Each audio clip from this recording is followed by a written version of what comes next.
Welcome everyone to the Mingle Co podcast. My name is V. I'm the founder of the Mingle Co events. I'm here today with Tom Horridge. Tom, tell us a little bit about yourself. Well, my name's Tom, as you said. I'm 24 years old and I'm currently studying to be an actor at Flinders Drama Centre. Yeah, cool. Can you tell us how you started in acting and performing? Well, I've been doing singing since I was a kid. So my mum first got me to doing school choir when I was in about year 2. And it just sort of started from there. I then went on to do solo singing lessons when I was in year 6. And then I continued doing singing lessons for quite a long time. But it wasn't until I got to high school, like year 11 and 12, where the performance bug hit me, I guess, and it really gave me some confidence. And that's when in high school was when I went, oh, this is what I want to do with myself. So that's where you realised that's where I'm passionate about this? Yeah, definitely, okay. Yeah. And how has your journey shaped your path in the performing arts? Well, I mean, I'm very fortunate. Like I grew up on a farm in the Adelaide Hills, and I don't know, performing was kind of just something that just came along, really. Like I enjoyed doing singing, which is why I kept doing it for so long. And I don't know, I think it just, I guess in terms of like, I was picked on, but every kid is, every kid's bullied in some way or another. I don't know, like I was a very shy kid. I was very introverted, didn't have many friends. But I think performing gave me confidence and therefore like completely changed my personality, really. And was that through all schooling? You being very shy? Yes. Oh, definitely. Yeah. No. Everyone knew me as like the quiet kid who went to singing lessons every now and again. So everyone knew I was like the music kid or singing kid or whatever, but I was the very shy kid and I didn't really have many friends. My first real friend, like, there was someone who I became friends with in junior school, in year 2, but we didn't really like hang out as much. I don't know, because I think as a kid I very much wanted to be on my own because I'm an only child as well, so I think that's part of it as well. But my first real friend I made was when I was in year 7. Yeah. And that's my best friend. He's been my best friend to this day. Oh, wow. So yeah. That's really lucky. Yeah. Did you have support at school? Like, were you supported at school? Well, because I wasn't diagnosed or anything. Because I didn't get diagnosed till I was. Well, actually, no, I wasn't diagnosed until after I finished high school. But my parents told me about it when I was about 16. But I remember my parents used to take me to things like Kids Sense, and which is it's speech pathology. Yeah. So my parents used to take me to that, and it was kind of just a thing of like, we're taking you to this now, and I just didn't think much of it. Yeah. And I remember what the speech pathologist said after like one of my first sessions at Kids Sense was, he's just a normal, happy kid. Yeah. Like there isn't really much to it. So, but also, I was also diagnosed with audio processing disorder when I was a kid as well, central audio processing disorder specifically. What does that mean? So that's where, I still don't fully know the like full symptoms. Yeah. But it's kind of a mixture of, like, it affects my listening ability a little bit. So, and I think it also affects concentration to a certain extent as well. So if I'm in a really loud environment, like, it makes it very difficult to hear. Like, I have a bit of a tendency to say pardon to a lot of people because I think it takes my brain to a little bit longer to process information compared to other people. Yeah. Like, I think it's also with certain instructions are given to me as well, and they have to be, I don't know if this is part of my audio processing or autism, but certain instructions have to be given to me in a specific way before I like understand them, or like I have to have instructions repeated to me before I can get the task done. ADHD. Oh yeah, do I have ADHD? Do you have autism and ADHD? Or not? I have my suspicions. But overall, I don't know. I think maybe I have it, but I haven't been officially diagnosed, and it hasn't come up when I've been diagnosed with autism or anything else. So yeah. Since that sometimes with people with ADHD, if they're given instructions, they're like, "You gave me, I didn't understand everything." Well, see, that's the thing. Like, and like I said with my audio processing, like it's only something that I've looked into a little bit, so I don't know the full extent of it exactly. Yeah. So that's still something I need to uncover. Yeah. Yeah. And with when you were told, like, how was that process for you?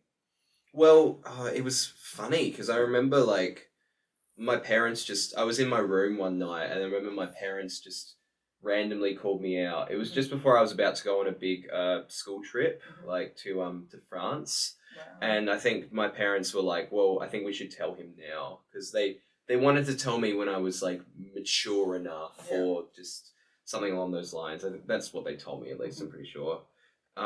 So I remember just one night they called me out of my room and they just sat me down and they said, look, Tom, you have this thing called autism. And at that time I'd heard the term, but like I didn't really know what it meant exactly. But I definitely heard the term Asperger's.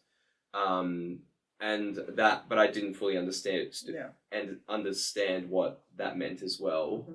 So it was really just a case of like, well, what does that mean? So it was sort of like, I don't know, annoyance / anger versus alongside happiness as well, I guess, or sense of relief a little bit. But it was mostly just confusion. Yeah. So confusion was the first thing? Definitely confusion. Did you grieve? Did you feel like you grieved, or you kind of moved on and said, well, it made me reflect on my life. Well, then I started doing research and finding out all the symptoms for it. And then immediately it made me reflect on moments in my life, and I went, this makes so much more sense. So the big one for me was social skills, because I was very shy. But when I would talk to people, it would just, all I'd want to talk about was my own special interests. And like, I remember my mum at times when I was young would say like, oh, are you sure you want to be talking about that with this person? Because I don't think they're really that interested. But it's like, it's just I didn't really understand what my mum meant when she said that. So social skills were the big thing. So that was one thing that I really wanted to try and improve. And at that time I was in year 10 when they told me. So once I got to year 11, at my school there was I went to Trinity College in Gawler, so all the campuses like combine in year 11 and 12. So you get to meet a ton of new people. So I really said to myself, I'm going to reinvent myself. So that's what started having me a little bit of confidence in for that. So I don't know. I think it just kind of went from there. I've been trying to improve my social skills since then. And part of me goes like, oh, you're changing something about yourself, or like some people might say, oh, you're changing yourself or whatever. It's like, well, you should just be happy the way you are. And it's like, well, no, because if I stuck to the way I was, I wouldn't be happy. Like I look at some of my other friends and like, not to call them out or anything, but like I kind of feel like if I hadn't found performing, I'd probably be in their position, and they're quite unhappy. To be truly honest. Why do you think they're unhappy? I probably lack of direction, and just like not as willing to be gregarious, I guess, as I am personally. I think that's one thing I reckon. So I mean that's not for all of them. Like my best friend, he's probably on a similar level to me, I'd say, but still a little bit more introverted. But I think just when you're bullied your whole life and you feel like you're different and you know you're different, I feel like it's just the way people treat it, I think. So and plus just not having a general ambition or goal, I think, really impacts. You're kind of That's just so you're kind of sad, just though. drifting along. Yeah. Yeah. I find that sad when you say that if people have been bullied all their life. I find that really sad. There's no acceptance. Yeah. But you've obviously you're Well, doing fantastic things yeah. now, amazing things now. Yeah. Well, it was once I got to high school, I stopped being bullied as much, Yeah. thankfully. So yeah. But it was a bit of a struggle for a long time. Yeah. Yeah. Because I didn't have the guts to stand up for myself either. So. Oh, that's horrible. That sounds horrible. Now, let me ask you another question. Do you feel that that autism influences your approach to performing or character work? I'd say to a certain extent. I've definitely had directors who said like certain aspects of characters I've played in shows where they say, "Oh, do you think is this character autistic in some sense, or like is there just little things?" I'd say overall, I try not to let that define me when it comes to performing. I'd say, like, because I don't want it to just be part of my acting ability or whatever. Yeah. So I think that's so I'd say it comes through in certain aspects of characters, but overall, I don't think it's not the whole. Yeah. If that makes sense. Yeah. Do you find that in sets, like, is it an inclusive space? Do the sets or directors or the space that you work with, are they inclusive? We try and make it inclusive as we can because, well, at Drama Centre we have other neurodivergent performers, but like in different ways, neurodivergent in different ways. So I think, we try and make it as inclusive as we can, like try and respect each other as much as we can. Yeah. So I think overall for me personally, I think it's fine, and I think just finding my needs or whatever I think I'm well accommodated for personally, I'd say. So I don't struggle too much, thankfully. So Now, another question. What are your thoughts on how autistic people are represented on film, TV, or theatre? I did a uni assignment where I talked a little bit about this actually. It's very poor, I have to admit.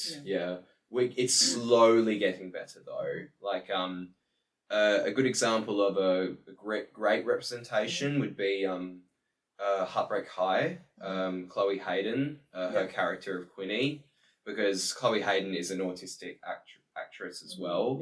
So I think that's a big part of it, is having neurodivergent actors play neurodivergent characters. And there's still a lot of lack of that. Because most of the more well-known examples would be things like The Good Doctor, Atypical, those kind of TV shows. And they have neurodivergent, they have neurotypical actors playing neurodivergent characters. So how do you feel? Because when I saw that, I was like, no. When I saw that show, I was like, no. Which one? The Good Doctor. Yeah. No, I've watched a bit of it, and I just can't. It's supposed to be a neurodivergent character, but I can't relate to him. And I think that says a lot. I think. Because like Chloe Hayden's character in Heartbreak High, like she plays like a gay like female like character, but there's still moments with her that I could resonate personally. So I think you need that sort of personal resonance in some sense. Otherwise, it's not like. Otherwise, you're just playing a really stereotypical, like, person. And it's not. There's nothing to really gain from it. So in terms of theatre, representation's probably even worse, I'd say, because we're getting better. Like there was a show that I auditioned for personally called Drizzle Boy, which was first produced in Queensland a couple of years ago, and it's about the playwright's personal experiences with autism and just finding his way in the world. And I've read the play since it was first produced, and it's a wonderful play. Like I really, that hit a lot personally, and it made me very emotional towards the ending. So I think that's one of the best representations I've seen personally. So, but it's still a lot of work to be done to have good representation. And I could say that probably in all areas, like queer representation Yeah. and gender, and I think there's a lot of work that still needs to be done. Yeah, I reckon. Yeah. We both agree on that. Yeah. Mm. So, do you have any unique preparation rituals before performing? No, I don't. Okay. That's not at the moment. No, Mhm. no. Do you need to reset? Do you reset before you go? Sometimes to start something or to Yeah. see people, do you have to reset or do you do some exercises? Well, we do yoga. Okay. I think that's a big one, and just being more aware of your body and just breath is a big one. Mm-hmm. Yeah, I think that's probably, but in terms of really personal stuff, I wouldn't say I've made anything really personal yet. So you can get into character pretty Yeah, quick. I'd say so. Yeah.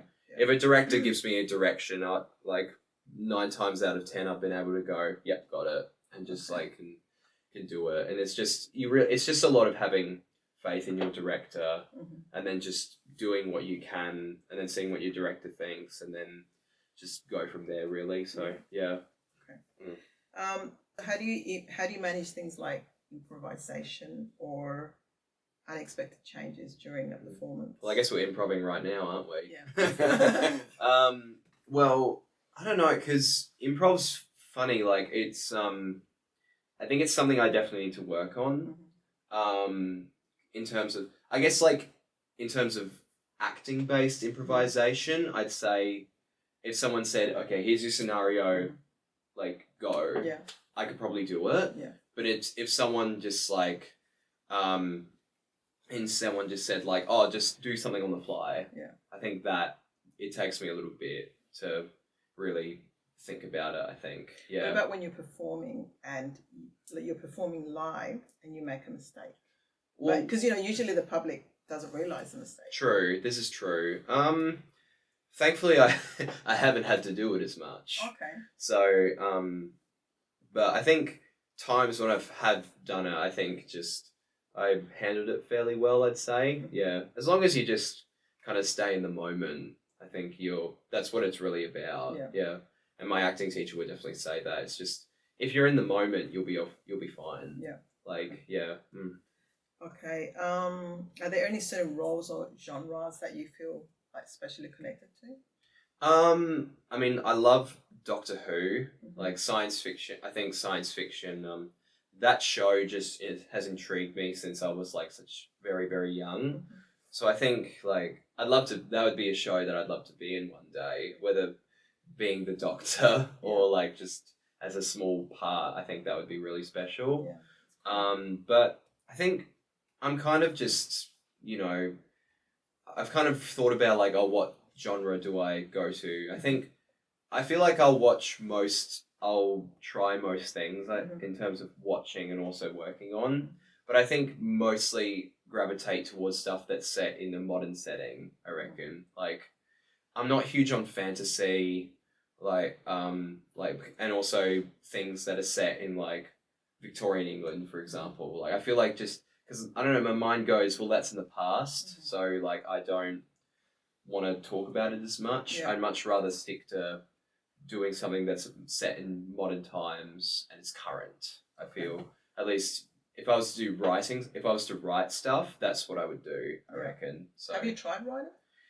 I have lots of ideas. I haven't. I guess the closest thing would be this assignment we had in first year at Drama Centre called Life Stories, and I wrote about being autistic and finding self-confidence. Yeah. So I guess that was writing in a way. Yeah.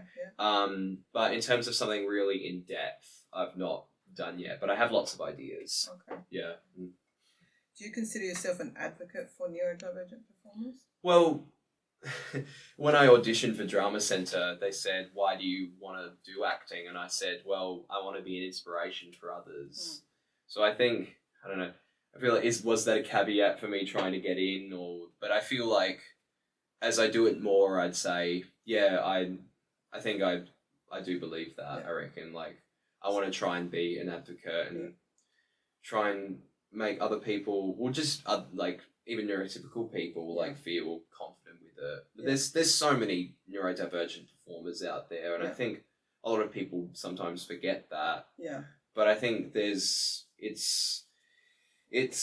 something that's very appealing to neurodivergents, and so I think I don't know.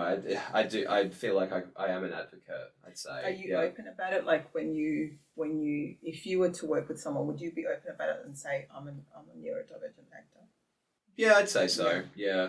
Or I'd say so. or talk about your needs if you have any needs. Yeah, probably. Yeah, I'd say so. Yeah. So, what advice would you give to young autistic people who want to pursue a career in theatre or film? I've never really been asked this before, to be honest. I'd say maybe think about like yourself when you were young, and yeah, then go. I do what think. Would you give yourself advice? I do think about that sometimes. Like, what would I say to my younger self? Yeah. I think the number one thing I'd say to my younger self is you'll be fine. Like everything looks shit now, but you'll be fine. Because I've definitely had low moments in my life, like just with friends and just how I feel personally, and being bullied and stuff. Like there was times when I didn't want to go to school and even my mum was like, I don't want to send him to school. So I definitely had low moments in my life, but. So you weren't homeschooled, Tom, or you were just had some time away from school? I had time away, but I was able to get through it. It was mainly middle school was when I was bullied the worst, I reckon. But I managed to get through it. So yeah, and thankfully it improved. Thankfully, but yeah, I'm a very resilient person. So I was able, and I think being bullied definitely helped build that. But it was definitely a big challenge. But I'd say so advice I'd give to anyone who wants, any other autistic people who want to do with the arts, I'd say do it. If you want to do it and you're passionate about it, just do it. Yeah. Don't let anyone tell you can't, because there's so many people who can do it, who are neurodivergent in some sense or another. Just do it. Yeah. They can be very skilled as well. Yeah. Talented. Yeah, definitely. Yeah. Don't hide your talent. Just let it out. Do it. Yeah. Did you have any mentors or allies that helped you along your journey? Probably, I don't know, I definitely have, my own idols that I look up to. Not anyone that all the singers that I look up to, I'm my inspiration is I want to be like them. Yeah. But in terms of mentors I've had personally, I mean, my parents have helped me through a lot, but I think, I don't know, I've kind of just really done a lot of it on my own in a way. Yeah. I mean, I've definitely had help, looking on social media for auditions, which is how I started doing amateur theatre. But I think, my mum saying to me oh, there's this thing on. Well, she's the reason I started singing, because she went, look, it's the school choir. You should join that. Yeah. So if it wasn't for mum, because I didn't want to do it at first, because I was so just I don't know, unconfident in my own head or whatever, and then so mum said, "Why? Let's go, just do it." Yeah. Let's try that. And because I was so, what's the word? Obedient or whatever. Mum, and I was just oh, okay, I'll try it, and then I ended up really enjoying it. So that was the first time you enjoyed it straight away. Yeah, straight away. I really enjoyed it. Yeah, and I think teachers. Well, I guess if we're talking about teachers, then my current teacher at Drama Centre, his name's Renato. He's been a real big inspiration for me. Real big inspiration. Because he's someone who just makes you fall in love with acting and performing. Oh. And so he's been, I've said to him, and it's I said this to him at first year, and I still believe it. He's the best teacher I've had in my education life, school, adult life, anything. He's the best teacher I've had, I reckon.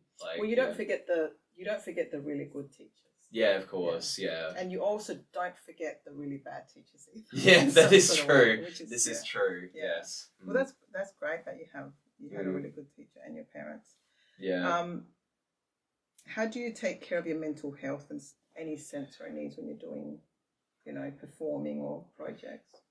I'm very fortunate that like a lot of what I was saying before about resilience, like being a very resilient person, I've been able to take care of it fairly well. Like it's not so performing that my mental health gets drained. It's more so when it comes to writing, like doing essays and stuff, like because I don't really have much confidence in my writing, and I never really have. And I think just doing schoolwork and stuff, I never really had much confidence. Like I always hated maths, and I had a maths tutor for like most of my schooling life. Yeah. And so yeah, like I said, I think just performing wise, I think my mental health is fairly. I've managed to keep it fairly okay, I reckon. Yeah. But you're really busy as well. Like you're really busy. How do you manage all of that? Do you put your needs first to like, okay, I got to rest, or do you just keep going? I'll give myself a little break, but I don't know. I kind of just like I like to be busy, and so I think that's because of that. My brain is sort of like if I'm not doing anything, I go insane. Yeah. So like I'm at a point where I think holidays are really boring. Yeah. Like I'll just keep just being busy like 9 to 5 at drama center every day is just like I like that. Yeah. Because I'm just like I have a set routine and just I do it and you have homework. Like I'll give myself a little bit of a break when I get home after a day at uni, but then I go okay, well now let's do some work and so I don't know. I kind of just feel it out really, and I give myself a break when I need to, and but overall I feel like I'm able to manage it fairly well. That's great. Up to now, is there up to this moment, has there been any time where you have felt seen or validated? Probably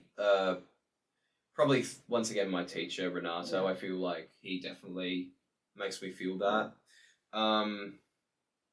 So shout out to definitely. Really good teacher. Definitely and my other teachers too, of course. But I think Renato is a special teacher, I reckon. Yeah. Oh, that's amazing. So definitely by him.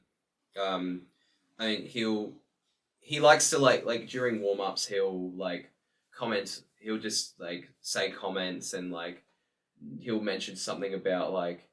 Thank God we're not perfect. And he'll just say little tidbits like that. But it's just every time I hear them, I just have a smile on my face. Like, because just the way he talks about stuff like that. And that just little things like that. But I think just general, like, knowing that I have a good group of friends, I think definitely keeps me alive as well. I think knowing that there is people out there who care for you, I think, and my parents too, like knowing that there are people who care for me, I think definitely helps as well.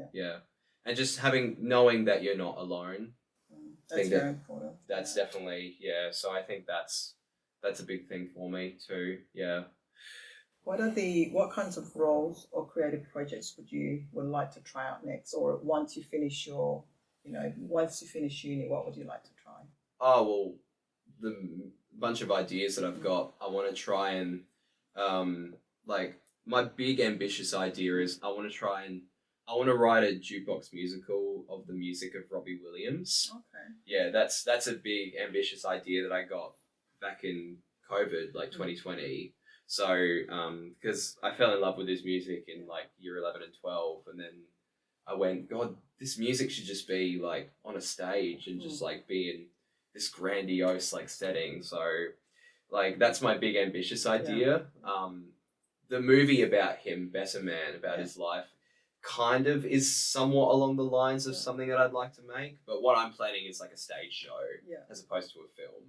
So I think that's my big ambitious idea. I also want to write about loneliness amongst Gen Z, like, because I think that's something that I feel like is talked about, but I feel like is not talked about enough. And I feel like it's something that so many people of my generation go through, like not just neurodivergent, but like neurotypical people as well. And it's something that I want to research more and put into a play setting and just talk about more. And I also want to talk about do something about my experiences as a disability support worker. I think that like my experience doing my traineeship was such like that was another, like performing in front of my school was a life-changing experience. Doing that traineeship was another big life-changing experience. How did it change you? Oh, like because you saw honestly the lowest of society. Like I mean, in terms of modern like Western society, like I saw the lowest common denominator, I'd say, because these people I worked with could not do anything for themselves. They were just like just stuck in bed, like couldn't talk, couldn't eat, couldn't like just not do anything for themselves, and so how did you feel? So that was like your first day, because my first day was like that. I was like 12 hours, and I was like, I just wanted to leave because I couldn't understand that. Like, I even questioned, like, is there a God? Like, how is there a God if people are living like this? Like, and then what are they thinking? I was just so very empathetic, and I just couldn't deal with all those emotions. Well, I remember thankfully my co-workers at the site were very supportive, and they said like, look, if you want to step out at any moment, just step out of the room and just like have a 5 minutes or whatever. So they were very supportive. But I remember like I just remember first day and just going in and I remember just being sort of like stuck and just being a bit overwhelmed by like, because all of a sudden you go into this bedroom and there's like a hook system to help pull this person out of bed and into a wheelchair, and like it was just, oh my God, like I can't even, like I remember telling my parents about it and they were just gobsmacked that I was able to do it. Like, and I think that was a big test of my resilience as well. How long did you do that for? A year. A year? Okay. Yeah, it was because I got the opportunity to do it because I did it throughout from September 2021 to September 2022.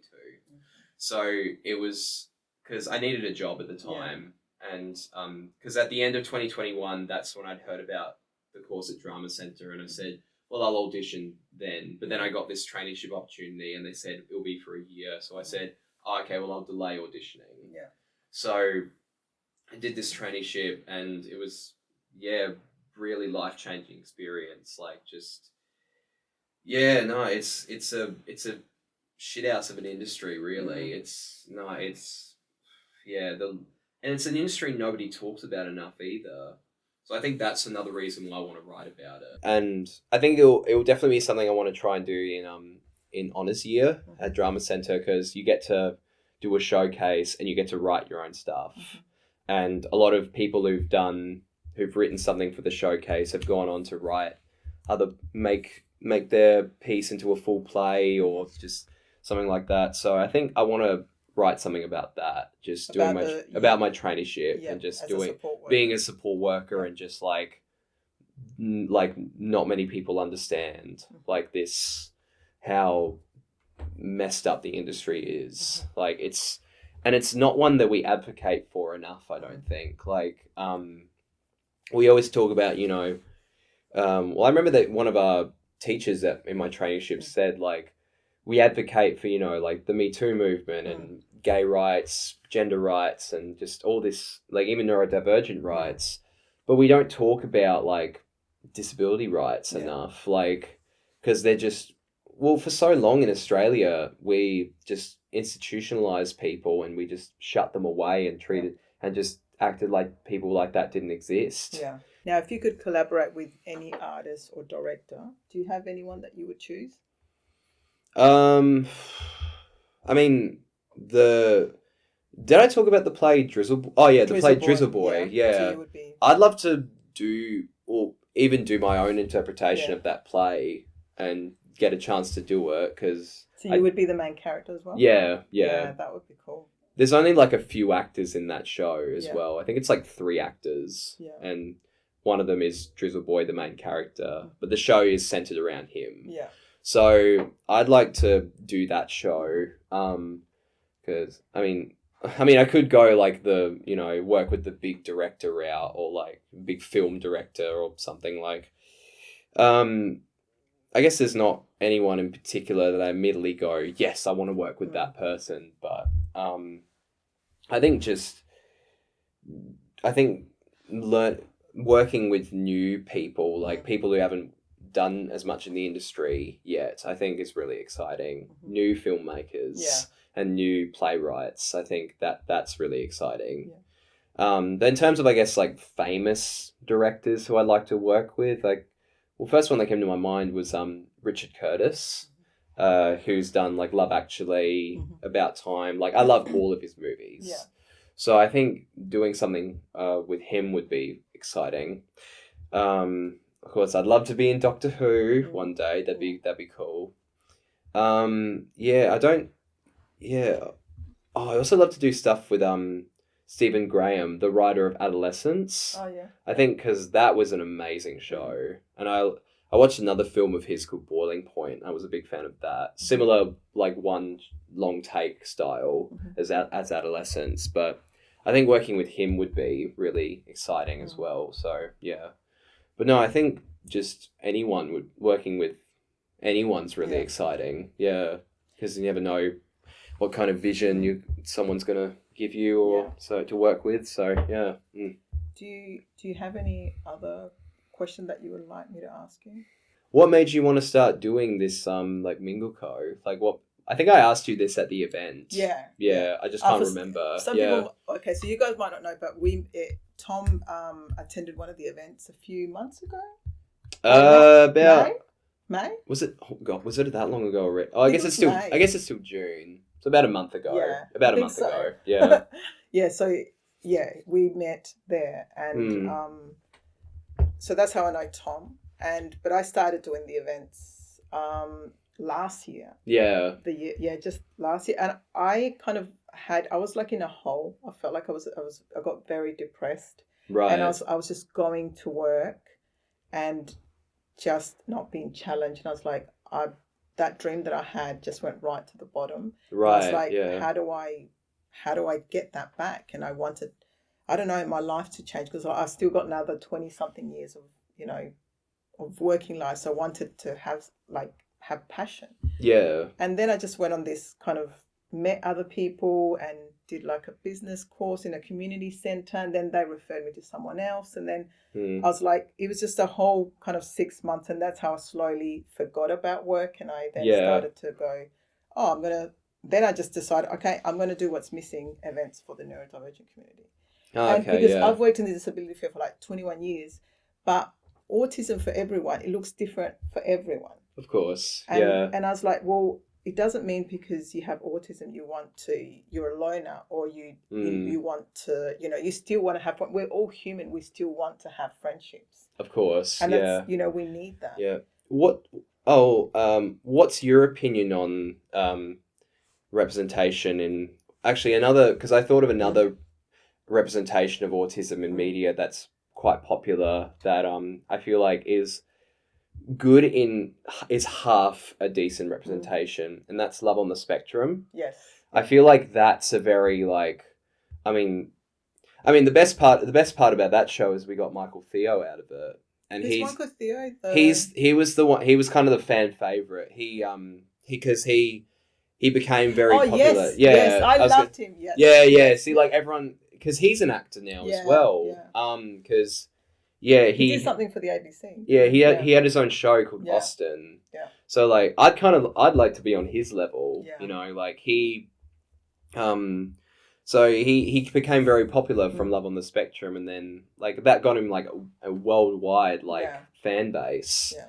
And then he got his own show on the ABC. So I think to be at his level, I think would also just be very cool, because he's like known, but he's not super famous. Yeah. I think like to be at his level, I think would be really cool. Yeah. And he has his own podcast too. Oh, does he? So That's yeah, cool. that would be something I'd like to do actually, is be on Yeah. his podcast. Oh, Yeah, never be know. neurodivergent, double on like you one-on-one podcast or Yeah. something. Yeah. Yeah. So I think he's a bit of an inspiration too. I reckon. Yeah. Because I think he gained a lot more confidence once he went on Love on the Spectrum. Yeah. That gave him a lot more confidence. Yeah, definitely. So yeah. No, he's someone I'd like to work with actually. Mm. Yeah. So yeah. And I've actually met someone I've met someone who has worked with him.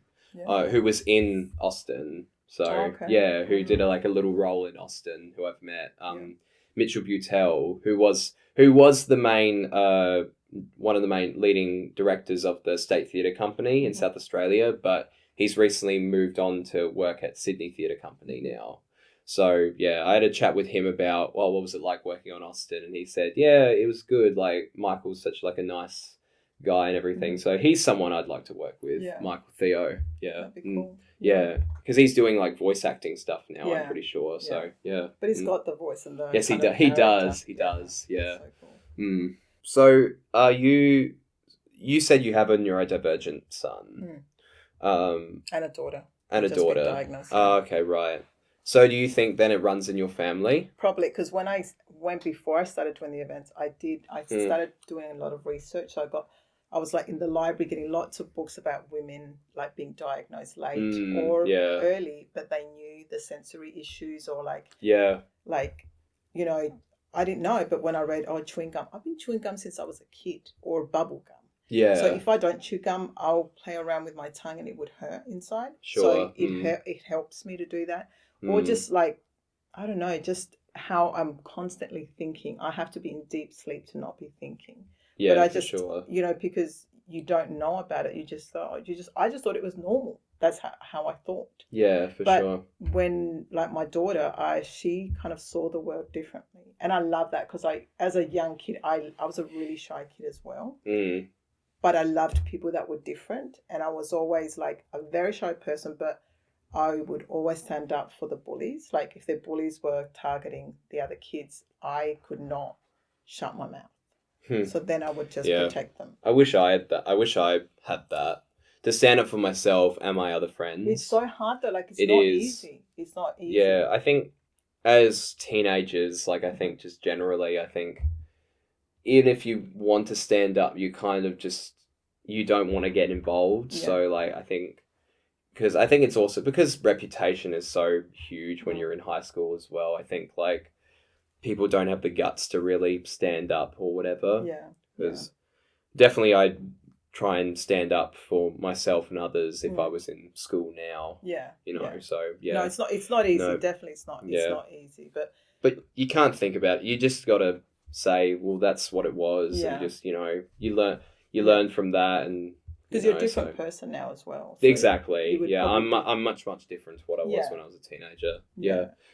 But going back to the neurodivergent thing, I'm probably going to get diagnosed at some point. Right. For me, it's not. I've kind of already accepted it, and for me, I just kind of, this is who I am. I had already, because I'm like in my 40s, so I've already accepted who I am. Yeah. And it's more like, okay, I can move on. I don't even see it at this point. No. Like, I don't care if like someone's autistic or whatever. Like, I don't even really see it. You kind of just get a sense of people from just talking to them, whether they're neurodivergent or whatever. Yeah. It doesn't really matter, I don't think. No, for me, it's more like what they have or what they bring as a human. Yeah, for sure. What there's substance there. For me, it's like that. Yeah. And you want to be around or surrounded by people like that. Like really for sure. People. Yeah. And I don't know, people that will support you. Yeah. And advocate or help you in some way. Yeah. What's your opinion on like those representations of autism in media, like the shows we talked about, like Good Doctor? When I saw the Good Doctor, I was like, no. I love the show Love on the Spectrum. Okay, I did love the show, like, because I was like, okay, this is something a bit better, like, because people. It's actually people who are autistic. Yeah. But then all the other shows, not really. And this is why I wanted to do the podcast. This is why I produced the documentary about Baxter. And I would love to do more, like even different stories, different people. I would love to keep doing more because, and I hope that Baxter's documentary has an impact somewhere along the world for it to go. It's not for me, it's for the representation, and to be like, if someone's watching that's like, oh, that's happened to me and I don't feel so lonely anymore, and you know, I feel like I belong. There's nothing wrong with me. This is who I am. And sometimes, you know, accepting your diagnosis and going, okay, well, there's things that, like, even people when they say, oh, it's for me, it's a superpower. Like, it's sometimes it's for me. I don't see it as a superpower. No, like, I don't either. No, because there's, you know, neurodivergent people are we feel things very strongly, and other people don't feel or see things they don't see the world as neurodivergent people do. So I feel like for being representation, now it's the Mingle Co has been about a lot more advocating, talking about mental health, the isolation. It was always about isolation, actually, because that's why I started with the events. To kind of like reduce isolation and see people. For bumping, like doing the events, I absolutely hate bumping in. I do not like bumping in. It's stressful. But when I see everyone connect and talk, I was like, I don't care. Like, I don't care if I go to bed late. I love that. I just be like people connecting and just talking and going, you know, they meet other people and they feel I wanted to create like a community. And I know that could be hard. It takes time, but I was like, I don't care. No, that event like I went to of Mingle Co, I felt so alive. Oh, that's like cool. I was just like, holy crap, I can talk to like all these people. And like it was great. No, well, it was good to hear, because that, for me, sometimes, you know, last year when I first started, there were so many times I wanted to give up. Like, is this worth doing? I went to so many network events, like it was exhausting. There was, you know, because you put energy, like you have to put energy to talk to people. And sometimes I would come home, I was like, I just want a cup of tea and I don't want to talk to anyone right now or just watch trashy TV. Oh, yeah, I definitely have those moments. It was just, there's a lot of energy, but it has helped doing that. But now, it's about, to me, I want to see more representation, more actors, just people just being represented properly and getting the actual support that we need. Like for me, I think about my son when he goes to school next year. I want him to have proper support. How old is he? He's 4. And he's the most sweetest boy that I know, and he's so talented. And he's like, obviously he's my son, so obviously I'll say that. But he's the sweetest boy.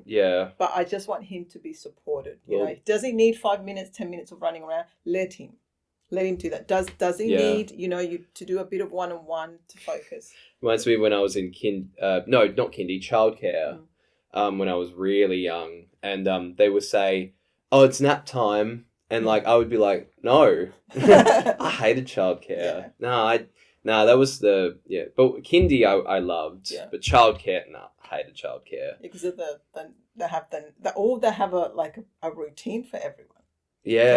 Well, probably, I don't know. I mean, this was like the early 2000s, so like they still do the nap time. They still do that. See, that's, I don't know. When you're a kid, you need nap time as an adult, not when you're a kid. You know, you just have so much energy.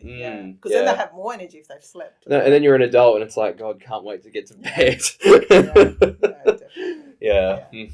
So I want to thank you, Tom, for coming. Thank you so much for inviting me. No, it's been a real privilege.